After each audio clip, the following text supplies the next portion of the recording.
दोस्तों, एक कलेक्टर साहिबा अपनी सरकारी लाल बत्ती वाली गाड़ी में बैठकर एक 5 स्टार होटल पहुंचती है। वहां पहुंचने के बाद होटल के अंदर जितना भी स्टाफ था और जितने भी कस्टमर वहां खाना खा रहे थे, वह सभी लोग कलेक्टर साहिबा की तरफ देखने लगते हैं। इतनी देर में ही कलेक्टर साहिबा होटल के अंदर आ जाती है और अंदर जाने के बाद वह सभी वेटर जो वहां पर खड़े हुए थे, उनमें से एक वेटर के मैडम पैर छूने लगती है। अब इस नज़ारे को देखने के बाद वहां जितने भी लोग थे, वह सभी हैरान रह जाते हैं और सोच में पड़ जाते हैं कि यह इतनी बड़ी कलेक्टर साहिबा है और इस एक मामूली से बेटर के पैर छू रही है। दोस्तों, कौन थी वह कलेक्टर साहिबा और क्या रिश्ता था उनका इस बेटर से? आइए जानते हैं पूरी कहानी की सच्चाई इस वीडियो में। लेकिन वीडियो में आगे बढ़ने से पहले आप सभी से निवेदन है कि आप वीडियो को एक लाइक कर दीजिए और हमारे चैनल को सब्सक्राइब कर लीजिए। एक व्यक्ति की ये कहानी है और उनकी एक बेटी है जो पति होता है। उसका नाम अनमोल होता है। अनमोल मेहनत मजदूरी किया करता है और मेहनत मजदूरी करके पैसा कमाया करता है। इसी पैसे से अपने परिवार का पालन पोषण कर रहा था। उनकी बच्ची जब 4 साल की होती है तो अचानक से उसकी पत्नी की किसी बीमारी के कारण से मौत हो जाती है और पत्नी की मौत होने के बाद अब घर में केवल 2 सदस्य रह गए थे, बाप और बेटी। तो जो अनमोल होता है, उसकी फैमिली वाले उसे समझाते हुए कहते हैं कि कोई बात नहीं बेटा, तुम दूसरी शादी कर लो, अभी तो तुम जवान हो। लेकिन जब अनमोल अपनी 4 साल की बेटी की तरफ देखता है, उसके फ्यूचर के बारे में सोचता है, तो उन लोगों से साफ साफ मना कर देता है। वह कहता है कि मैं कभी दूसरी शादी नहीं करूंगा। अगर मैंने दूसरी शादी कर ली तो मेरी दूसरी पत्नी आएगी, वह पता नहीं कैसी होगी, मेरी बेटी के साथ कैसा व्यवहार करेगी। और ऐसा होता हुआ अनमोल ने कई बार देखा और सुना भी था। इसके बाद अनमोल ही अपनी बेटी का पालन पोषण करने का फैसला कर लेता है और इसी तरह से मेहनत मजदूर करके उसे पाल पोस कर बड़ा करने लगता है। दोस्तों, उस बच्ची का नाम उन्होंने राधिका रखा था और राधिका अब स्कूल जाने लगी थी। अनमोल मेहनत मजदूरी किया करता और अपनी बेटी का अच्छे से ख्याल रख रहा था और उसकी पढ़ाई लिखाई में उसे आगे बढ़ा रहा था। धीरे धीरे समय बीतता गया और समय बीतने के साथ साथ राधिका भी अब 10वीं क्लास में आ गई थी। और जैसे ही वह 10वीं क्लास में आती है तो एक दिन अनमोल उससे कहता है कि बेटी, अगर तुम 10वीं कक्षा में अच्छे नंबर ले आओ तो मैं तुम्हारी किसी भी एक इच्छा को पूरा कर दूंगा। दोस्तों, गरीब लोग थे। अब इस बात को सुनने के बाद राधिका बहुत खुश हो जाती है और कहती है कि क्या सच में पापा आप मेरी इच्छा पूरा करोगे? तो अनमोल कहता है कि हाँ, मेरी बेटी जो तुम चाहोगी मैं वह कर दूंगा। उसके बाद उसकी बेटी कहती है कि पापा, अगर मैं 10वीं क्लास में अच्छे नंबरों से पास हो जाती हूं तो आप मुझे किसी 5 स्टार होटल में डोसा खिलाकर लाओगे। मेरी सिर्फ यही एक इच्छा है और मैं 5 स्टार होटल के अंदर बैठकर डोसा खाना चाहती हूं। इसके बाद अनमोल अपनी बेटी से वादा करता है और इधर जो राधिका होती है, वह भी दिन रात मन लगाकर अपनी पढ़ाई करती है। कड़ी मेहनत और तैयारी के साथ अपने बोर्ड के एग्जाम देती है। तो दोस्तों, जो राधिका होती है वह 10वीं क्लास में बहुत अच्छे नंबरों से पास हो जाती है। राधिका ने ना केवल अच्छे नंबर प्राप्त किए थे बल्कि पूरे जिले को टॉप कर दिया था। अब ये बात जैसे ही अनमोल को पता चलती है कि उसकी बेटी ने पूरे जिले को टॉप कर दिया है, तो उसकी खुशी का कोई ठिकाना नहीं रहता। वह कहता है कि बेटी, अब मैं तुम्हारी इच्छा को पूरा करना चाहता हूं। उसके पिता ने काफी दिनों से कुछ पैसे जोड़ कर रखे थे अपनी बेटी को 5 स्टार होटल में डोसा खिलाने के लिए। अगर वह ज्यादा नंबर ना भी ला पाती तो तब भी वह उसे डोसा खिलाकर लेकर जाने वाला था, लेकिन अब 2 गुना खुशी के साथ जा रहा था। इसके बाद अनमोल तैयार होता है और अपनी बेटी से भी तैयार होने के लिए कहता है।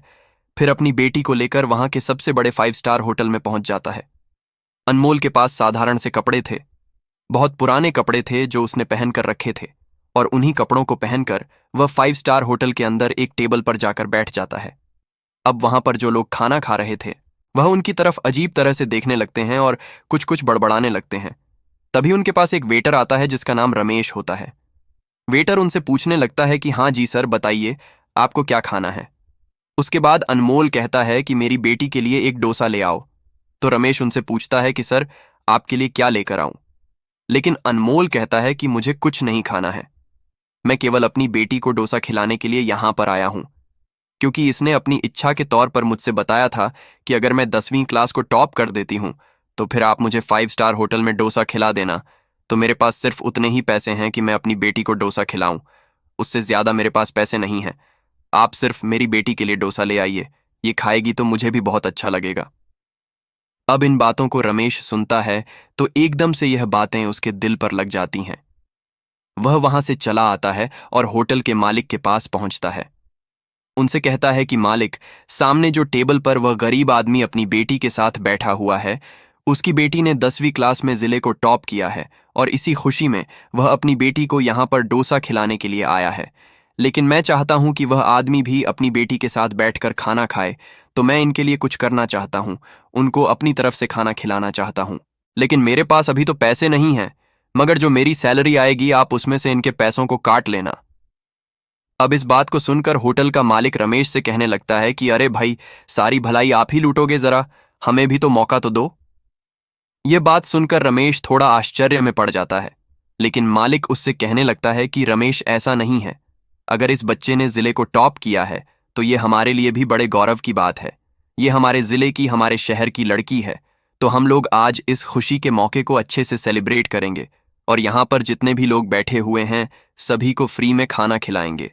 ऐसा कहकर मालिक एक टेबल को अच्छी तरह से साफ करवाते हैं और एक वेटर को केक लेने के लिए बाहर भेज देते हैं।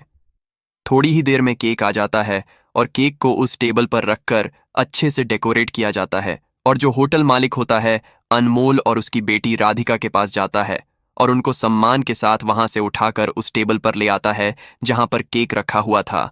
उसके बाद होटल में अनाउंसमेंट किया जाता है कि यह हमारे शहर की लड़की है और इसने 10वीं क्लास में पूरे जिले को टॉप किया है, तो इसकी खुशी में आज यहाँ पर जितने भी लोग खाना खा रहे हैं उन सब के लिए खाना होटल मालिक की तरफ से फ्री है।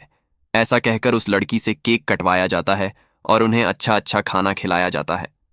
अब इन सभी चीजों को देखने के बाद अनमोल हैरान रह जाता है और परेशान भी हो रहा था। वह सोच रहा था कि कहीं ऐसा तो नहीं है कि होटल मालिक बाद में उससे पैसे मांगने लगे, क्योंकि उसके पास केवल इतने ही पैसे थे कि वह अपनी बेटी को एक डोसा खिलवा सके। तो वह वेटर से कहने लगता है कि अरे भाई, इतने पैसे मेरे पास नहीं है और देखो मैं कुछ भी नहीं खाऊंगा। लेकिन वेटर उन्हें बताता है कि जो होटल के मालिक हैं उन्हें मैंने इस बात के बारे में बताया था और उन्होंने ही ये सब कुछ अरेंजमेंट कराया है और कहा है कि अगर हमारे शहर की लड़की ने जिले को टॉप किया है तो उनकी तरफ से ये पार्टी तो बनती है। इसके बाद होटल मालिक भी वहां पर आ जाता है और वह भी पूरी बात अनमोल को बता देता है। इस बात को सुनने के बाद अनमोल की आंखों में आंसू आ जाते हैं और वह होटल मालिक के सामने हाथों को जोड़कर फूट फूट कर रोने लगता है, क्योंकि दोस्तों, अनमोल ने कभी भी नहीं सोचा था कि उसकी बेटी के लिए इतना कुछ किया जाएगा। वह भी एक 5 स्टार होटल के मालिक के जरिए। वह तो बहुत गरीब लोग थे, क्योंकि अक्सर सुना जाता है कि अमीर लोग जो होते हैं उनके अंदर दया भावना होती ही नहीं है, और यही बात अनमोल तब से सोच रहा था। लेकिन आज उसकी यह भावना बिल्कुल गलत साबित हो गई थी। अब अनमोल अपनी बेटी के साथ वहां पर खाना खाता है और होटल मालिक अपनी तरफ से ढेर सारी मिठाइयां उन्हें दे देता है। कहता है कि बिटिया ने टॉप किया है तो इन मिठाइयों को जाकर अपने मोहल्ले में बांट देना, ताकि सभी लोगों को पता चल सके कि उनके मोहल्ले की लड़की ने कितना बड़ा काम किया है। अब इन सभी चीजों को देखकर राधिका के ऊपर बहुत ही गहरा प्रभाव पड़ता है।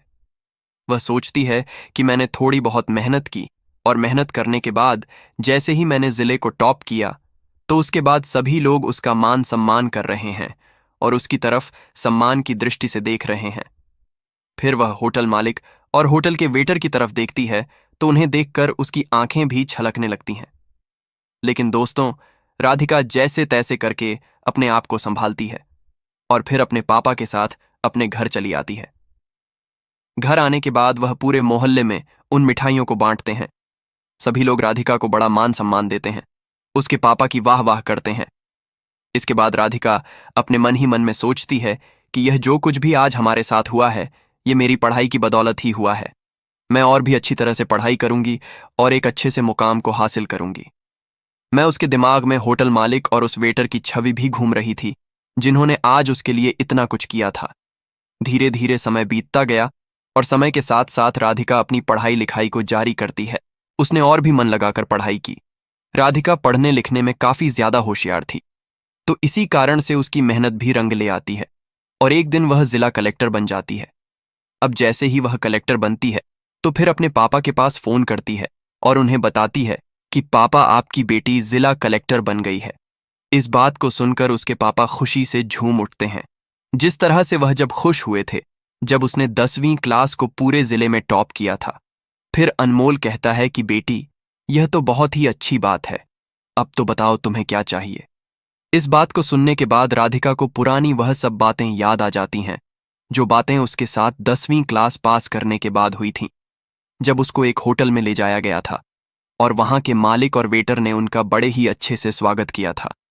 और अब यह बात उसके दिमाग में आ गई थी। तो फिर वह सोचती है कि चलो ठीक है, मैं जिला कलेक्टर तो बन ही गई हूं, लेकिन एक बार मुझे उन होटल के मालिक और वेटर से जरूर मिलना है, क्योंकि आज जो कुछ भी राधिका बनी थी वह उन्हीं की बदौलत थी। अगर वह लोग उसका हौसला ना बढ़ाते तो शायद राधिका अपनी पढ़ाई में इतनी मेहनत नहीं करती और इस मुकाम को भी हासिल ना कर पाती। धीरे धीरे समय बीतता गया और उसकी ट्रेनिंग भी कंप्लीट हो जाती है और फिर उसकी पोस्टिंग एक शहर में हो जाती है। पोस्टिंग होने के बाद राधिका अपनी सरकारी गाड़ी को लेती है और सीधा उसी 5 स्टार होटल पर पहुंच जाती है। इसके बाद राधिका जैसे ही अपनी सरकारी गाड़ी से अपने गार्ड के साथ वहां पर पहुंचती है तो वहां जाने के बाद जो होटल के अंदर लोग खाना खा रहे थे और वहां पर जितना भी स्टाफ था, वह सभी लोग आश्चर्य भरी निगाहों से उसकी तरफ देख रहे थे। तभी राधिका होटल के अंदर जाने लगती है और वहां के वेटर को देखने लगती है। देखते ही देखते रमेश नाम का वह वेटर दिखाई दे जाता है। फिर राधिका जाकर उनके पैर छूने लगती है। अब इस नज़ारे को देखकर रमेश भी हैरान हो जाता है। वह उसे ऊपर उठाता है और कहने लगता है कि मैडम, आप इस तरह से मेरे पैर क्यों छू रही हो। इसके बाद राधिका हंसने लगती है। यह देखकर सभी लोग हैरान रह जाते हैं कि इतनी बड़ी अधिकारी और एक वेटर के पैर क्यों छू रही है। अब राधिका रमेश से कहती है कि शायद आप मुझे भूल गए हैं, लेकिन मैं आपको चाहकर भी नहीं भूल पाई।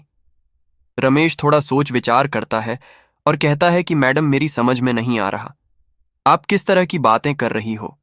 तो राधिका बताती है कि आज से कई साल पहले मैं इस होटल में अपने पापा के साथ डोसा खाने के लिए आई थी और उस टाइम आप ही हमारी टेबल पर आए थे, लेकिन आपने जाकर मालिक को बताया और मालिक ने अच्छी तरह से हमारा स्वागत किया।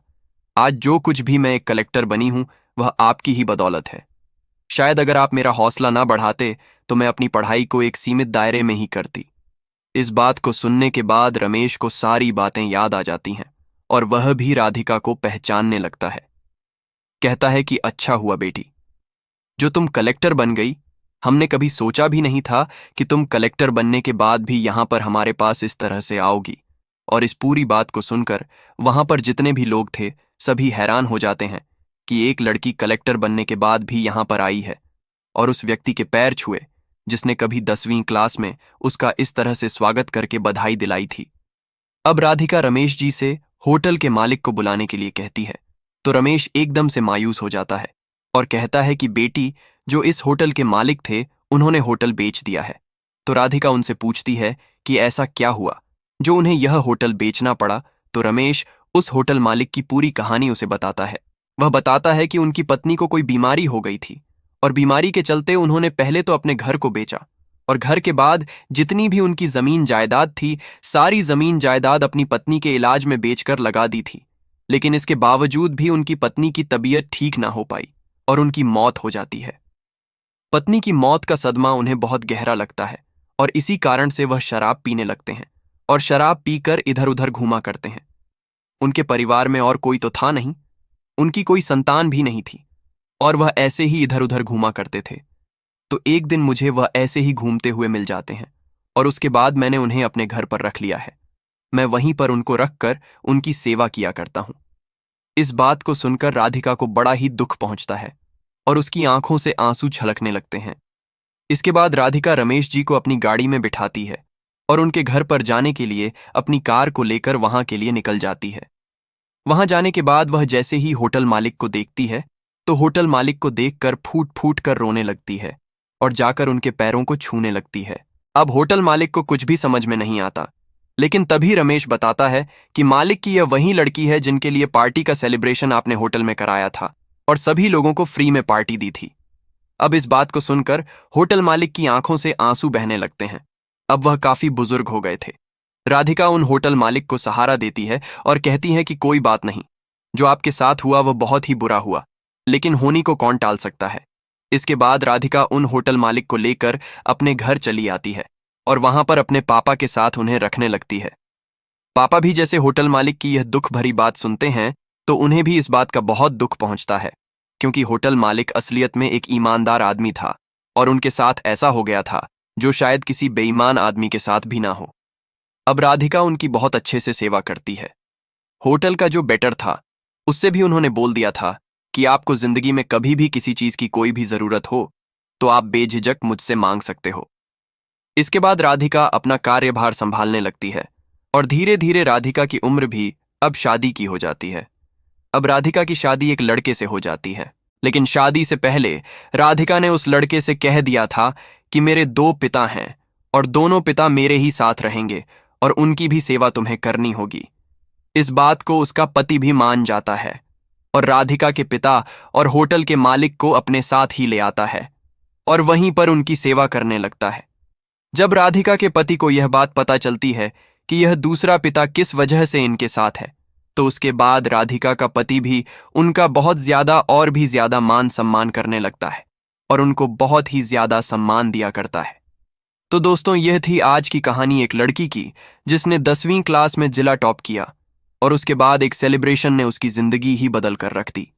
वह एक जिला कलेक्टर बन गई और जिला कलेक्टर बनने के बाद उसने कुछ ऐसा कर दिखाया जो शायद किसी ने सपने में भी नहीं सोचा था। आप क्या कहना चाहोगे? राधिका के बारे में आप क्या कहना चाहते हो? अनमोल जी के बारे में आपकी जो भी राय है कमेंट बॉक्स में, उन होटल के मालिक के बारे में भी आपकी जो भी राय हो कमेंट सेक्शन में लिखकर बता सकते हो। अगर कहानी आपको जरा भी पसंद आई हो तो प्लीज हमारे चैनल लाइक कर दीजिए। इस कहानी को सुनने का उद्देश्य किसी का दिल दुखाना या किसी को ठेस पहुंचाना नहीं था। ये कहानी आपको सिर्फ इसलिए सुनाई जाती है ताकि आप इनसे कुछ ना कुछ सीख सके। मिलते हैं फिर से एक नई और इंटरेस्टिंग कहानी के साथ। तब तक के लिए धन्यवाद। जय हिंद, जय भारत।